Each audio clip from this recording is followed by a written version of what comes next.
देश भर में पहुंचाने का मेगा ऑपरेशन जारी है। हैदराबाद से दिल्ली पहुंची कोवैक्सीन की पहली खेप। मुंबई समेत महाराष्ट्र के कई शहरों में कोरोना वैक्सीन भेजने की प्रक्रिया जारी है। मुंबई में बीएमसी ने 19,39,000 डोज किया रिसीव। बढ़ते हैं आगे। देश में लगातार घट रहे हैं कोरोना के केस। एक दिन में 15,968 नए केस आए सामने। 24 घंटे में 202 मरीजों की मौत हुई है। सुप्रीम कोर्ट के आदेश के बावजूद दिल्ली में किसान आंदोलन 49वें दिन भी जारी है। 1.5 महीने से दिल्ली की सीमाओं पर डटे हैं प्रदर्शनकारी किसान। दिल्ली में कांग्रेस का कृषि कानून को लेकर के प्रदर्शन। कृषि मंत्री नरेंद्र तोमर के आवास के बाहर हंगामा किया। कृषि मंत्री के आवास की सुरक्षा बढ़ाई गई। घर के बाहर लगाई गई धारा 144। शिमला में किसानों के समर्थन में उतरे युवा कांग्रेस मोर्चा के कार्यकर्ता। किसान आंदोलन के समर्थन में मुख्यमंत्री आवास के बाहर प्रदर्शन। आज कृषि कानूनों की कॉपी जलाएंगे किसान। शाम 5:30 बजे यूपी गेट पर लुकड़ी का कार्यक्रम है। हरियाणा की खाप पंचायतों का बड़ा फैसला। 60 से ज्यादा गांव में नेताओं के आने पर बैन। बीजेपी जेजेपी के नेताओं के आने पर बैन। देश में बर्ड फ्लू ने फैलाए पैर। दिल्ली महाराष्ट्र के बाद उत्तराखंड में भी पुष्टि हुई। अब तक 10 राज्यों में फैल चुका है संक्रमण। हिमाचल प्रदेश में बर्ड फ्लू को लेकर सीएम जयराम ठाकुर ने की आपात बैठक। वीडियो कॉन्फ्रेंसिंग के जरिए सभी उपायुक्तों के साथ समीक्षा बैठक की। उत्तराखंड की खटीमा में बर्ड फ्लू के बचाव को लेकर की वर्कशॉप का आयोजन। वन कर्मियों को दिए गए बर्ड फ्लू से बचाव के टिप्स। मध्य प्रदेश के झाबुआ में बर्ड फ्लू का कहर है। कड़कनाथ मुर्गों में बर्ड फ्लू की पुष्टि है। एहतियातन कड़कनाथ मुर्गा केंद्र के बचे सभी मुर्गों को मारकर दफनाया गया। बढ़ते हैं आगे। आतंकवाद के खिलाफ अंतर्राष्ट्रीय सहयोग से जुड़ी खुली बहस में विदेश मंत्री ने किया पाकिस्तान को बेनकाब। कहा, आतंकियों को दी जा रही है 5 स्टार सुविधाएं। विदेश मंत्री एस जयशंकर ने बिना नाम लिए चीन पर साधा निशाना। आतंकवादियों के खिलाफ वैश्विक कार्रवाई में बाधा बनने की नीति को ठहराया गलत। कहा, यूएनएससी की ओर से दी गई शक्तियों का हो रहा है दुरुपयोग। सीडीएस जनरल बिपिन रावत ने की जम्मू कश्मीर के उपराज्यपाल मनोज सिन्हा से मुलाकात के दरमियान कई अहम मुद्दों पर बातचीत।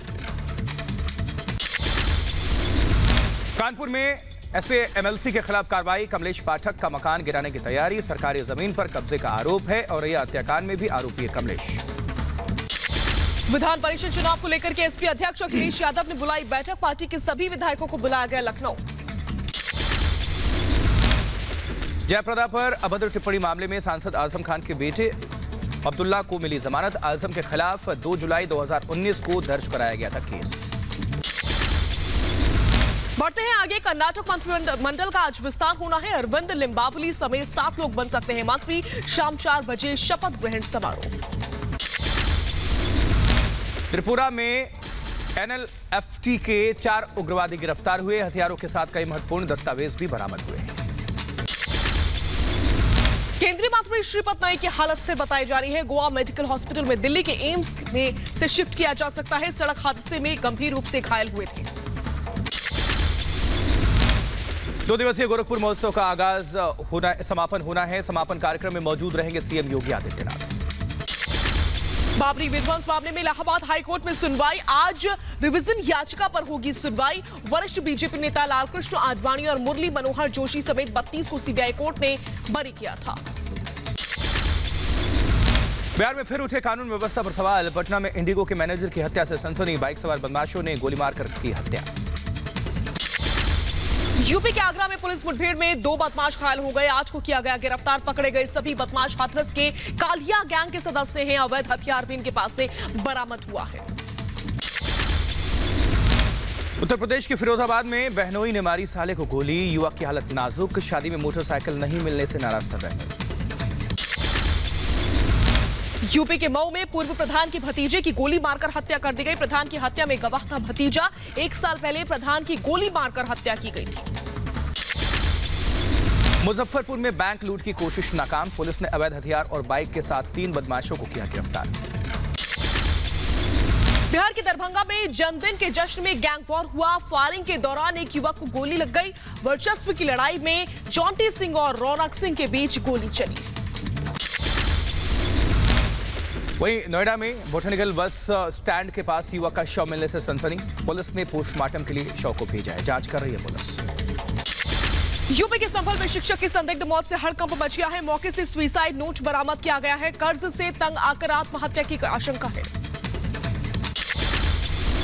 लुधियाना में सरकारी स्कूल में युवती ने की आत्महत्या। पुलिस ने पोस्टमार्टम के लिए भेजा शव। आत्महत्या की वजह साफ नहीं। उधर इंदौर के राजेंद्र नगर में सेक्स रैकेट का भंडाफोड़ हुआ है। मामले में 12 लोगों को गिरफ्तार किया गया। मोटी रकम के बदले जबरन विवाह कराने का भी आरोप है। चेन्नई एयरपोर्ट पर तलाशी के दौरान एक युवक के पास बैग में मिली लाखों की विदेशी करेंसी। कस्टम विभाग ने की गिरफ्तारी। राजस्थान के अलवर में पुलिस ने नकली लाइसेंस बनाने वाले गिरोह का पर्दाफाश किया है। पुलिस गिरफ्त में है 5 लोग। कर्नाटक के शिमोगा के युवक की कुवैत में संदिग्ध मौत। युवक के लिए परिवार ने लगाई इंसाफ की गुहार। हिमाचल प्रदेश के कुल्लू जिले के बिजली महादेव के जंगलों में लगी आग लगने से लाखों की वन संपदा जलकर खाक हो गई। पंजाब के लुधियाना में सिलेंडर ब्लास्ट के बाद अफरा तफरी का माहौल। हादसे में एक शख्स की मौत। ब्लास्ट की वजह का पता लगाने की कर रही है पुलिस। महाराष्ट्र के नासिक में प्राइवेट बस में आग लगने से हड़कंप मच गया। किसी के हताहत होने की खबर नहीं है। नासिक मुंबई हाईवे के पास यह हादसा हुआ। फिरोजाबाद में बच्चों के अस्पताल में किया गया मॉक ड्रिल। अचानक किसी हादसे से बचने की ट्रेनिंग। भंडारा हादसे से सबक लेते हुए प्रशासन ने ये तैयारी को अंजाम दिया। और इन दिनों ठंड बढ़ती जा रही है। उत्तर भारत में ऑरेंज अलर्ट इस बीच जारी कर दिया गया है। वाराणसी में ठंड का सितम जारी है। कोहरे और शीतलहर ने लोगों की परेशानी बढ़ाई है। आम जनजीवन अस्त व्यस्त है। जम्मू कश्मीर के पहलगाम में मार्शल आर्ट प्रदर्शन शुरू हुआ। बर्फबारी के बीच छात्रों ने किया अभ्यास। लड़कियों और लड़कों सहित 30 से ज्यादा मार्शल कलाकारों ने दम दिखाया। दिल्ली में कड़ाके की ठंड के साथ छाया घना कोहरा। विजिबिलिटी काफी कम हुई। फिलहाल हवाई यात्राओं पर कोई प्रभाव नहीं। दिल्ली की हवा में घुला प्रदूषण का जहर। खतरनाक स्तर पर हवा की गुणवत्ता का स्तर। दिल्ली के कई इलाकों में AQI 300 के पार हो चुका है। नैन्सी पेलोसी को अमेरिका के उपराष्ट्रपति माइक पेंस का दो टूक जवाब। कहा, ट्रंप को सत्ता से हटाने के लिए नहीं करेंगे 25वें संशोधन का इस्तेमाल। महाभियोग प्रस्ताव पर राष्ट्रपति ट्रंप ने दिया अपने विरोधियों को जवाब। कहा, महाभियोग से मुझे कोई खतरा नहीं, ये मुझे बदनाम करने की साजिश है।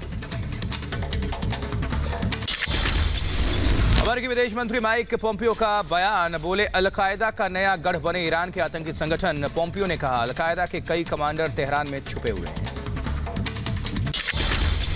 पीओके में पाकिस्तानी सेना के दमन की तस्वीरें आई सामने। मुजफ्फराबाद में धरना दे रहे शिक्षकों पर किया लाठीचार्ज। कई लोग जख्मी हो गए। दुनिया भर में कोरोना संक्रमितों की संख्या 9 करोड़ 20 लाख के पार। अब तक 19,70,000 से ज्यादा की मौत।